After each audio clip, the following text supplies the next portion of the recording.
Assalamualaikum warahmatullahi wabarakatuh. Alhamdulillahirabbil alamin wassalatu wassalamu ala asyrafil anbiya'i wal mursalin sayyidina Muhammad wa ala alihi wa sahbihi. Rabbi shrah li sadri yassir li amri wahlul 'uqdatam min lisani yafqahu qawli amma ba'du. Kita semua balik kitab kita ni koleksi Hadis Hukum jilid keempat oleh Kiai Tengku Muhammad Hasbi As-Sadiqi. Kita masuk dalam bab pertama lagi, itu berkumpul untuk solat dalam masalah ke 349.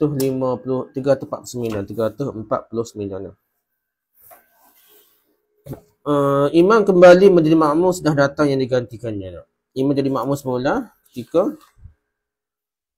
imam kembali jadi makmum sudah datang yang digantikannya. Jadi imam sebenarlah, imam tengah semaya tu dia ganti orang lain. Tak imam sebenar tu, tak imam tetap tu mari lewat dia pun. Tiba-tiba tak imam tetap mari dia pun undur jadi makmum mula. Tak imam tetap tu nak jadi imam dah. Macam mana lah. Okey, hadisnya 965.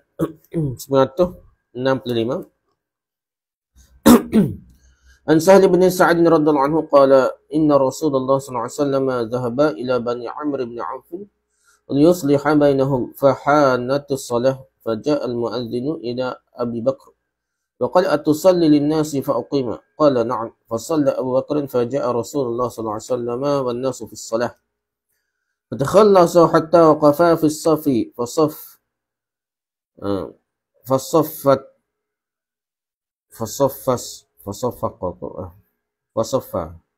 فصف الناس فكان أبو بكر لا يلتفت في صلاته فلما أكثر الناس تصفيقا التفت فرأى رسول الله صلى الله عليه وسلم فأشار إليه رسول الله صلى الله عليه وسلم أن أمكث فكان فرفع أبو بكر يديه فحمد الله على ما أمره به رسول الله صلى الله عليه وسلم من ذلك ثم تأخر أبو بكر حتى استوى في الصف وتقدم النبي صلى الله عليه وسلم فصلى فلما انصرف قال يا أبا بكر ما منعك أن تثبت إذا أمرتك قال أبو بكر ما كان لابن أبي قحافة أن يصلي بين يدي رسول الله صلى الله عليه وسلم فقال رسول الله صلى الله عليه وسلم ما لي رأيتكم أكثرتم التصفيق ما رأيه شيء في صلاته فليسبح فإنه إذا سبح التفت إليه وإنما التصفيق للنساء رواه البخاري ومسلم.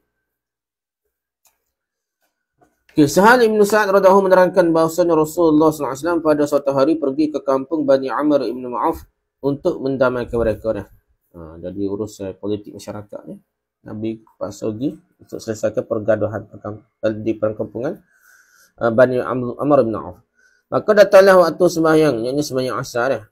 Lalu datanglah muazzin kepada Abu Bakar serta berkata, apa tuan mahu bersembahyang dengan orang-orang yang telah hadir supaya saya membacakan iqamah? Itu kata muazzin pada Abu Bakar. Lalu jawablah Abu Bakar, boleh. Maka bersembahyanglah Abu Bakar. Dia tak iman lah. Di saat Abu Bakar dan para makmum bersembahyang, Rasulullah SAW datang, yang kembali dari tempat yang dikunjunginya. Maka Nabi SAW pun masuk menguatkan saf sehingga sampailah beliau ke dalam saf yang pertama. Lalu bertepuklah para hadirin, para makmum yang sedang bersembahyang. Tasbihnya. Abu Bakar tidak berpaling dalam sembahyangnya kerana tepukan diulang-ulang. Maka Abu Bakar pun lalu berpaling dan melihat Rasulullah SAW. Di kala itu Rasulullah mengisyaratkan supaya Abu Bakar tinggal tetap di tempatnya. Maka Abu Bakar mengangkat tangannya memuji Allah terhadap perintah Rasulullah SAW yang diperintahkan padanya. Sedang itu, ia mundur ke dalam saf dan Rasulullah SAW pun maju lalu bersembahyang. Sedang sembahyang, Nabi SAW berkata, wahai Abu Bakar, apakah yang menghalangi engkau tetap terus di tempat engkau? Padahal telah saya suruh. Jawab Abu Bakar, anak Abu Quhafah tidak pantas. Ibn Abu Quhafah lah, anak Abu Quhafah tidak pantas berdiri di hadapan Rasulullah SAW. Sedang itu Rasulullah pun bersabda, mengapa saya lihat kamu membanyakkan tepukan tasbih banyak tepuk Barang siapa mengalami suatu hal dalam sembahyangnya, maka hendaklah ia bertasbih. Subhanallah. Bila diucapkan tasbih, tentulah orang akan berpaling kepadanya. Tepuk tangan itu bagi kaum wanita sahaja. Bagi kaum wanita. Jadi hadis ni hadis riwayat Bukhari dan Muslim. Tepuk tangan tu bagi wanita saja. Tadi ada bahalah di kalangan ulama ni, ada mazhab Maliki Imam Malik tu kata Nabi macam perempuan saja, bukan maksudnya cerita Perempuan maksudnya orang perempuan boleh tasbih juga lah. Macam perempuan, tapi jumhur ulama' dia kata perempuan ni tak boleh tasbih, kena tepuk tangan sajalah. Mazhab Imam Malik tu kata perempuan apa boleh tasbih. Cuma tepuk tangan ni macam perempuan. Tapi hak kuat majoriti ulama' ni kata perempuan tepuk tangan juga, perempuan tepuk tangan, lelaki saja tasbih. Itu majoriti ulama'. Okey, hadis an Aisyah radhiyallahu anha qalat barida Rasulullah sallallahu alaihi wasallam faqala muru Abu Bakr yusalli bin nasi fa kharaja Abu Bakr yusalli fa wajada an-nabi sallallahu alaihi wasallam min nafsihi khiffatan fa kharaja juhada baina rajulaini fa arada Abu Bakr an yata'akhkhara fa awma ilayhi an-nabi sallallahu alaihi wasallam an makanaka thumma ataya bihi hatta jalasa ila jambihi an yasari Abu Bakr فكان أبو بكر يصلي قائما وكان رسول الله صلى الله عليه وسلم يصلي قاعدا يقتدي أبو بكر بصلاة رسول الله صلى الله عليه وسلم والناس بصلاة أبو بكر متفق عليه. Hadis ke-966, Aisyah radhiyallahu berkata Rasulullah sallallahu alaihi wasallam sakit, maka berkatalah beliau, suruhlah Abu Bakar bersembahyang dengan para muslimin. Abu Bakar keluar ke masjid bersembahyang. Dikala Rasulullah SAW merasakan sakitnya ringan, keluarlah baginda dengan berjalan perlahan-lahan selangkah langkah dipegang oleh dua orang kanan kirinya. Abu Bakar melihat Nabi SAW datang lalu ingin mundur dengan isyarat. Dikala itu Rasulullah berisyarat menyuruh Abu Bakar tetap di tempatnya. Rasulullah dipapah hingga baginda sampai di samping Abu Bakar, lalu duduk di sebelah kiri Abu Bakar. Abu Bakar bersembahyang sambil berdiri dan Rasulullah bersembahyang sambil duduk. Abu Bakar mengikuti sembahyang Nabi SAW, sedangkan para hadirin mengikuti sembahyang Abu Bakar. Hadis ni muttafaqun alaih, disepakati Bukhari Muslim. Jadi Nabi duduk di Abu Bakar dalam keadaan duduk, sembahyang sambil duduk. Abu Bakar ikut Nabi, dan orang lain ikut Abu Bakar sambil berdiri lah. Abu Bakar berdiri, orang lain pun berdiri. Okey, perbahasan pertama, hadis ke-965 tadi, hadis mula kita baca tu diriwayatkan oleh Bukhari dan Muslim dan dari Ahmad, Abu Daud dan Nasa'i. Sahal radhiyallahu anhu berkata, pertempuran terjadi dalam kalangan Bani Auf. Dikala sampai berita itu kepada Nabi SAW, sudah baginda sembahyang zuhur, baginda pun pergi untuk mendamaikan mereka.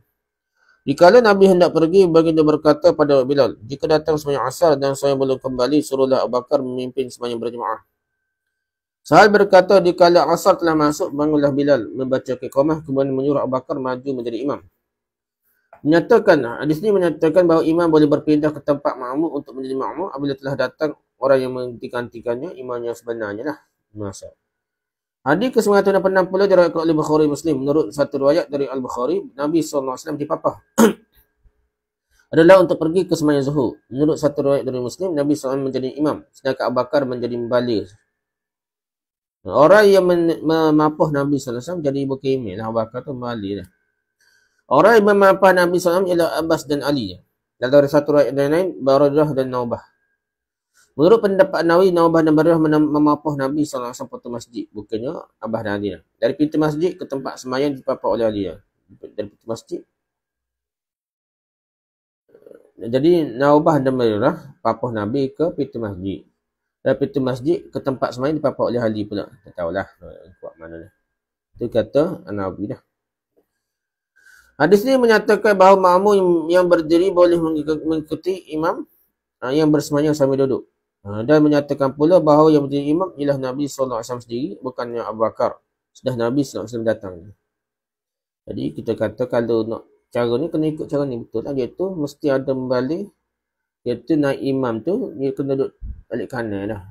Jadi dia kena imam duduk, makmum berdiri mesti buat gitu. Tak boleh imam duduk, sore-sore imam duduk depan, lepas tu orang lain semua berdiri, tak boleh. Tak serupa dengan imam dia. Jadi kena ada membalik tu tengah, iaitu di kanan imam sebagai penyampai dah. Perbahasan kedua, ulama Syafi'iyah membolehkan imam mundur menjadi makmum apabila orang yang menyuruhnya tadi menjadi imam pengganti datang. Orang yang menyuruhnya menjadi imam pengganti telah datang. Jadi ginilah imam sebenarnya. Imam sebenar tu imam besar tu, imam sebenar tu dia tak ada tu imam besar, orang lain naik. Tiba-tiba imam sebenar mari. Jadi boleh undur dan imam sebenar pun boleh naik atas. Majduddin Al-Hirani berkata difahamkan dari hadis ini kebolehan berjalan setelah bertakbir dari saf ke saf. Dan kebolehan memuji Allah dan sembahyang kerana timbul suatu hal Dan kebolehan membaca tasbih untuk memberi peringatan, juga menyatakan kebolehan menggantikan diri kerana ada uzur. Jadi boleh berlaku lah. Pertama, jalan dalam sah ni, kita akad takbir berjalan ni, nak penuh sah ke, nak turun jadi makmum ke, bergerak-gerak ke depan ke, kalau perlu tidak batas. Dia kira semaya juga dah, tak ada masalah.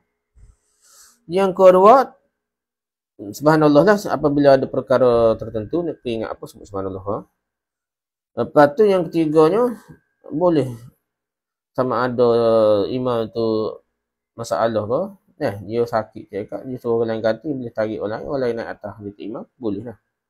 Ketuk ke tak ketuk ke, ataupun dia tak berlagak dia imam, tak ada suara, dia boleh tarik orang lain. Syekh ni berkata, dia sendiri menyatakan kebolehan menjadi imam pada sebahagian sembahyang dan menjadi makmum pada sebahagian yang lain. Dan kebolehan mengangkat tangan dengan dalam sembahyang dikala berdoa dan memuji Allah. Dan boleh berpaling memalingkan muka kerana ada keperluan. Memang tak boleh paling, tapi ada keperluan boleh paling dah. Tak payah apa benda ni. Juga menyatakan bahawa bersyarat pada orang yang sedang bersembahyang dibolehkan. Sebagaimana orang yang kurang utama dibolehkan menjadi imam bagi orang yang lebih utama. Boleh dah. Dan hadis ini menyatakan juga kebolehan mengerjakan suatu pekerjaan dalam sembahyang asalkan tidak banyak dah. Boleh gerak banyak mana pun selagi tidak banyak. Ataupun benda tu sebenarnya tidak banyak kerana ia adalah berkaitan dengan sembahyang dah. Hafiz Ibn Hajar Asqalani berkata dalam sembahyang ini, sembahyang asar Abu Bakar mundur ke dalam saf. Sedangkan dalam sembahyang subuh Abu Bakar menjadi imam. Sebabnya di dalam sembahyang subuh Abu Bakar tidak mundur lagi kerana Nabi SAW masuk dalam sembahyang dalam rakaat yang kedua. Ada sebab gitu. Ibn Hajar kata gitu dah. Nabi mari lewat lagi dah. Rakaat kedua dah untuk sembahyang subuh. Yang ini telah berlalu sebahagian besar dari sembahyang. Sedangkan dalam sembahyang asar ini baru saja dimulakan sembahyang. Rakaat pertama tu tiba mari dia. Dan pernah pula Nabi SAW sembahyang subuh di belakang Abdul Rahman bin Auf seperti diriwayatkan oleh Muslim. Jadi bukan bakal saja Abdul Rahman bin Auf itu imam pun, Nabi pernah jadi makmum. Hafiz Ibn Hajar Asqalani berkata pula, sungguhnya hadis ini menyatakan kebolehan suatu sembahyang diimami oleh dua imam. Boleh lah. Yang seorang memulai itu seorang, lepas tu sudah tu orang lain pula dah. Dan bahawa imam rawatib apabila pergi hendaklah menunjukkan pengganti. Kalau ada kerja gapo atau imam rawatib ni, mesti ganti. Jangan tak ada ganti dah. Terus pinga-pinga nak siapa dia naik dah. Jadi kena ada pengganti dah. Ada apa kata standby, mesti ada plan A, plan B, sehingga ada imam gantilah. Apabila dia kembali sudah penggantinya masuk dalam sembahyang, maka imam rawatib itu boleh menjadi makmum dan boleh maju juga menjadi imam. Boleh imam rawatib tiba-tiba selesai tugas dia, boleh jadi imam juga dan boleh jadi makmum dah. Sedang pengganti kali dia nak jadi imam, penggantinya kena mundurlah menjadi makmum dan tidak usah memutuskan sembahyang lah. Tak payah batas sembahyang. Sama gitu. Jadi demikian itu tidak membatalkan sembahyang seorang makmum. Dan hadis ini menyatakan juga kebolehan makmum bertakbir sebelum imamnya. Tak boleh. Tak ada takbir ni kira besar dan kalau kira dalih ni enggak. Tak basah lah takbir. Imam makmum ni awal sikit boleh. Dalam hal serupa ini takbir yang sudah dibacakan makmum sebelum imamnya yang kedua datang dipandang sah. Dan juga menyatakan bahawa seorang boleh menjadi imam di sebahagian sembahyangnya dan menjadi makmum di sebahagian lainnya. Jadi makmum, lepas tu jadi imam, jadi makmum pula tak ada masalah. Jadi tak imam tapi tidak makmum tak ada masalah. Orang yang lebih dahulu bertakbir kemudian diiqamahkan solat, maka boleh baginya masuk dalam jemaah dengan tidak usah memutuskan sembahyang. Dia akan takbir, lepas tu bergerak dah. Ataupun dia sembahyang takbir, dia sembahyang seorang, tiba-tiba ada jemaah takbir, dia pun tak payah putus salat, dia berjalan masuk dalam sah. Dia boleh sambung sembahyang jemaah tersebut, tak payah putus sembahyang, bawa akad takbir mula, tidak perlu dah. At-Tabari mengistimbatkan dari kisah ini pendapat yang sedemikian itulah Imam Tabari, Jabir At-Tabari. Dan di sini menyatakan pula bahawasanya iqamah dan memanggil imam untuk sembahyang masuk dalam tugas muazzin. Jadi muazzin kalau nampak tak ada email ke, dia kena imam tak mari, tak tahulah sakit perut ke apa gitu. Jadi muazzin ni kena cari imam dah, dia tengok dia paling layak, dia tidak timbul fitnah. Kalau orang jemaah boleh terima, dia tengok orang ni lebih cocok, lebih sesuai, maka dia kena tanya Jadi tak email tak ada dah. Gitulah. Dan muazzin itu tidak boleh membaca ke iqamah melainkan dengan izin jadi dia dah mana dia kena lantik tak email juga, bukti ke iqamah baru cari tak email. Tak benar tu. Dia kena cari. Tiba-tiba tak email asal tak ada. Ratib tak ada, dia kena cari. Tak email dulu baru iqamah. Jangan dia iqamah dulu baru cari tak email Juga menyatakan bahawa mengerjakan sembahyang istimewanya sembahyang asar di awal waktu. Didahulukan daripada imam yang utama sekalipun Jadi sembahyang ni awal tu. Jangan tunggu tu imam sampai lewat Dan membolehkan kita membaca tasbih dan memuji Allah dalam sembahyang. Kerana hal itu dipandang zikir. Bukan bercakap-cakap tapi zikir. Walaupun maksud membaca tasbih itu ialah memberitahukan sesuatu dan lain. Macam cakap. Setengah kata, cakap ni kerana nak beritahu. Tidak dah. Jika zikir walaupun kata ni macam niat cakap pun. Zikir bukan bercakap kerana memuji Allah Ada kena niat Niat jangan berzikir bukan niat bercakap Tapi ada dah niat dia nak beritahu orang lain. Tak kisahlah niat nak beritahu orang apa subhanallah tu zahir dia bukan bercakap puji Allah Jadi kita tak cakap lah, tak sedap cara niat. Jangan niat cakap lah apa tu. Tu sedih sangat. Jadi was-was. Dan disukai orang yang mendapatkan nikmat memuji Allah SWT walaupun dalam sembahyang sekalipun molek sebut subhanallah, alhamdulillah, subhanallah. Dan menyatakan kebolehan berpaling memalingkan muka kerana suatu keperluan. Kan tak payah ada masalah ke apa, takut ada benda penting, boleh paling belakang. Dan berisyarat jika ingin berbicara dengan orang yang bersemayang Cakap gantinya. Cakap tu dengan tunjuk isyarat, dengan subhanallah tunjuk isyarat. Lebih baik daripada mengeluarkan tuturan daripada bercakap, betul lah.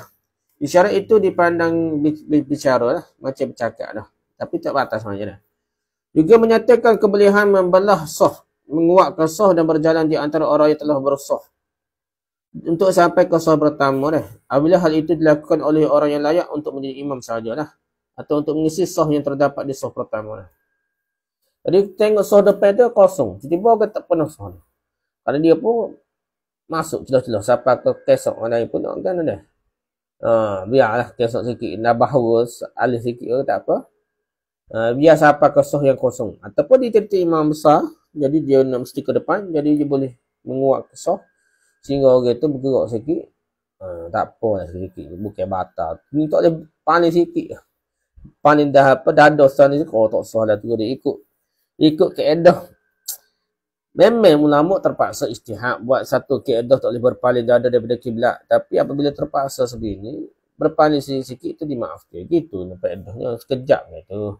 Yang batal lah sah. Tak sengaja atau terpaksa, terdesak, sekejap saja dimaafkan At-Tabari mengambil dari sini bahawa imam boleh memutuskan niat imamahnya lalu ikuti orang lain dengan tidak memutuskan sembahyang Jadi imam yang ganti itu imam sebenar.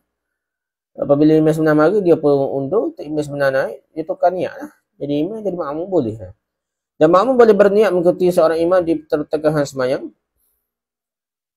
Sebagaimana boleh terdahulu ihram makmum daripada imamnya. Boleh takbiratul ihram tu makmum dahulu daripada imam tu sah lagi Selain pada itu, hadis ini menyatakan pula kebolehan makmum berdiri sebaris dengan imam jika ada kemaslahatan seperti menyampaikan takbir. Jadi jangan sikit-sikit kadang-kadang syarat kita belajar fiqh ni, kita jangan pergi ke masjid. Kita nak pergi sekadar sebaris tak sah, imam makmum tak sebaris. Sedangkan hadis yang lain, hadis ni satulah, hadis lain pun banyak lagi.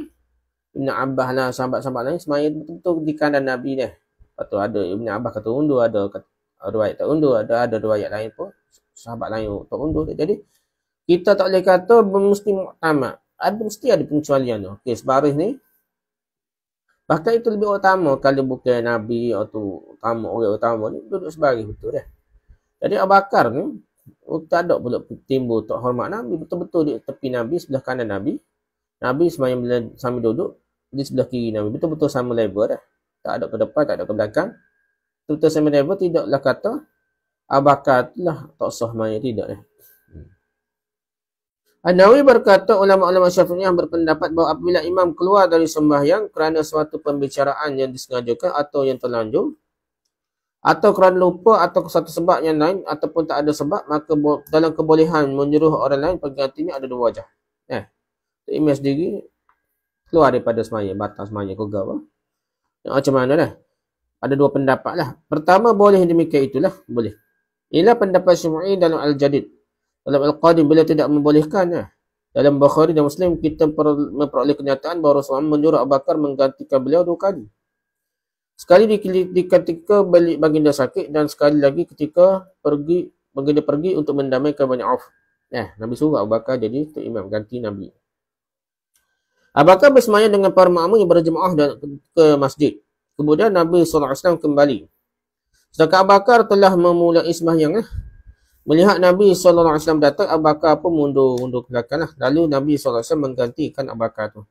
Imam Al-Haramain berkata, kebolehan penggantian itu disyaratkan jika sembahyang itu belum banyak dikerjakan.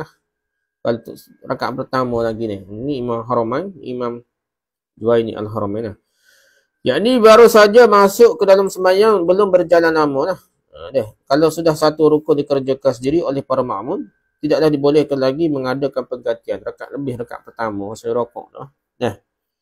Jadi nak kata macam mana kata tu pendapat Imam Al-Haramain dalam mazhab Syafi'i. Dan jika yang menggantikan itu seorang makmum yang bersemayam dengan sembahyang yang imam kerjakan itu atau yang sepertinya. Jika yang mengganti imam itu seorang makmum yang bersemayam dengan sembahyang yang imam kerjakan itu atau sepertinya, yakni yang sama rakaatnya, maka semua ulama Syafi'iyah mensahkannya. Dia jadi makmum dah, imam besar tu dia makmum. Tiba-tiba dia undur. Imam hak ganti dia suruh tu imam isyarat tu imam hak sebenar tu naik. Jadi boleh lah. Sebab sama rakaat ni, tak kurang. Baik yang mengganti itu masbuk ataupun bukan. Muafiq tu sama masbuk ni.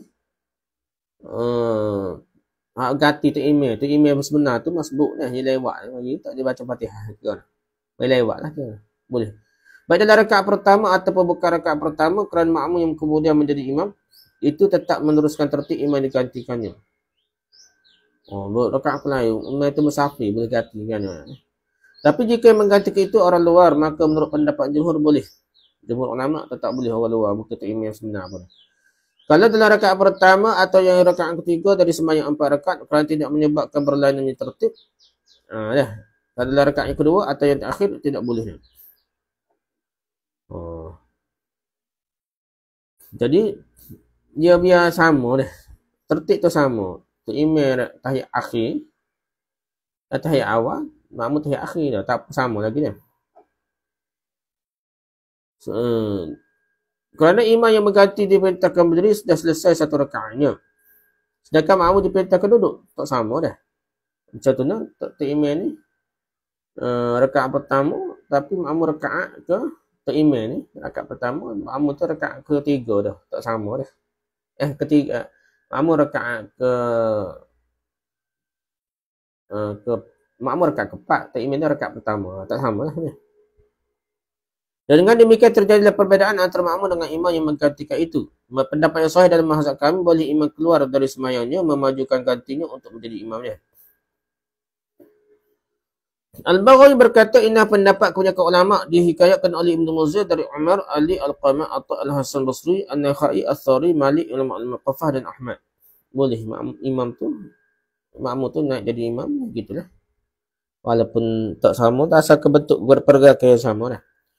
Ibn Muzir tidak menerangkan adanya perselisihan dalam masalah ini. Ibn Hazm berkata, orang yang menggantikan imam yang keluar kerana berhadas, maka hendaklah imam yang menggantikan itu bersemayang sendirinya, bukan sembahyang imam yang digantikannya itu.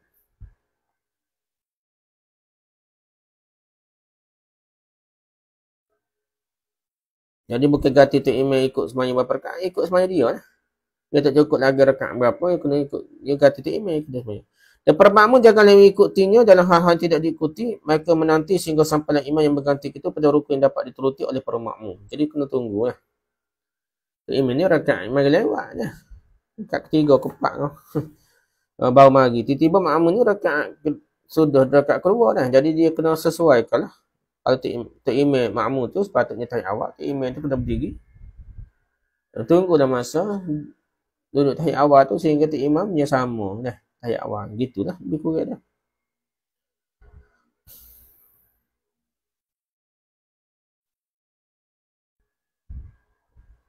Jadi sampai kepada rukun yang dapat dituruti oleh para makmum. Sama ke dah. Tunggu tu imam sambil duduk tahiyat awal kau gitu dah. Atau duduk tahiyat akhir kau dah. Abu Hanifah dan Malik berkata hendaklah imam yang menggantikan itu sembahyang sebagai seorang makmum dan haruslah dia mengikuti sembahyang imam yang digantikannya itu dah.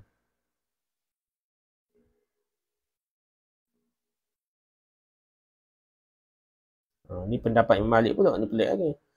Dia main rakaat yang ketiga, ganti rakaat kedua, ganti rakaat yang ketiga dah. Tu imam yang keluar tu kena ikut jadi rakaat ketiga dia dah. Ada pendapat mazhab Abu Hanifah dan Imam Malik ni. Apabila para makmum telah sempurna sembahyangnya, maka bolehlah dia bersalam terus dan boleh dia memanjangkan tasyahudnya supaya bersalam bersama-sama dengan imam dia. Tu imam makmum sudah dah sepatutnya dah. Dia ganti, tu imam hak ganti dia tak sudah lagi. Dia tahiyat akhir tu sebenarnya untuk supaya tu imam makmum tu rakaat terakhir dah. Mazhab Hanafi tu utamanya masalah lah. Ataupun mazhab Syafi'i, mazhab jumhur ulama. Dah. Sama dah. Ya, rakaat kedua sebenarnya tu imam tu dah ganti, dia baru rakaat kedua. Makmum tu rakaat ke-4 dah. Dah. Jadi imam tu akad takbir bangun lagi lah nak sama 2 rakaat lagi. Makmum tu kena 2 kali sama ada terus bersalam ataupun yang kedua dia tunggu tu imam tu sambil tahiyat akhir tu. Sehinggalah tak imam sudah kedua rakaat lagi sampai tak akhir baru bersalam bersama-sama. Gitulah cara dia dah. As-San'ani berkata dapat difahamkan dari hadis Aisyah hadis ke-962 bahawasanya seorang itu boleh menjadi makmum dan imam dalam sembahyangnya. Boleh makmum jadi asalnya makmum jadi imam atau asalnya imam jadi makmum, boleh tukar dah. Al-Bukhari menulis dalam sahihnya bab seorang mengikuti imam dan kemudian makmum itu diikuti oleh jemaah lain. Maksudnya mula seorang itu jadi makmum, tiba-tiba jadi ganti tu imam jadi imam balik. Ibn Battal berkata pendapat ini sesuai dengan pendapat Masruq dan Asy-Sya'bi. Jumhur ulama tidak membolehkannya. Kata begitu dah. Perbahasan ketiga, sungguh luas petunjuk hadis ini yang perlu ditegaskan adalah bahawasanya orang yang memapah Nabi SAW itu ialah Abbas ibn Abdul Muttalib dan Ali ibn Abdul Muttalib. Ini Abi Talib. Dalam riwayat Daraqutni diterangkan bahawasanya Nabi SAW berjalan antara Usamah bin Zaid dan Al-Fadl ibn Abbas. Banyak riwayat dah. Menurut betul. Dari riwayat-riwayat ini kita berkesimpulan bahawa Nabi SAW pergi ke masjid dengan sangat susah payah lah kerana sakit ada berapa kali. Sekali dipapak oleh Abbas dan Ali dan di kali yang lain dipapak oleh Usamah dan Al-Fadl. Ada pun riwayat yang menerangkan bahawa Nabi SAW dipapak oleh Ali dan Al-Fadl yang diriwayatkan Muslim adalah dikala Nabi SAW kembali ke rumah Aisyah. Sudah sembahyang Isyak, bukan nak pergi sembahyang tapi nak balik ke rumah. Sebagaimana ditegaskan oleh Bukhari dalam Sahih Bukharinya. Di perbahasan detail ni kita boleh rujuk kita asal je. Al-Muntaqa jilid 1 muka 211 hingga 212. Dan Al-Attar jilid 3 muka 141 hingga 145. Fathul Bari Syarh Sahih Bukhari jilid kedua muka 112 hingga 114. Al-Majmu' Syarh Muhazzab jilid keempat muka 242 hingga 245. Muhalla Ibn Hazm jilid keempat muka 67 dan Subul Salam jilid 2 muka 33 hingga 34. Itu perbahasan kitab sebenarnya. Jadi kita ni nak baca kitab sebenarnya kadang penting baca kitab ni dulu dah. Ada dah ringkasan dia, kita bayar. Lepas tu, bila kita nak tambah ilmu lagi, kita pun baca kitab asalnya. Dah, kitab asalnya tadi lah. Kitab besar-besar tu dah. Kitab kita ni, kitab ringkasan lah. Kitab ringkas untuk meringkaskan perbahasan-perbahasan fiqh. Wallahu a'lam, setakat itu dulu. Subhanakallah wa hamdika, subhanakallah wa hamdika, asyhadu an la ilaha illa anta, astaghfiruka wa atubu ilaik. Assalamualaikum warahmatullahi wabarakatuh.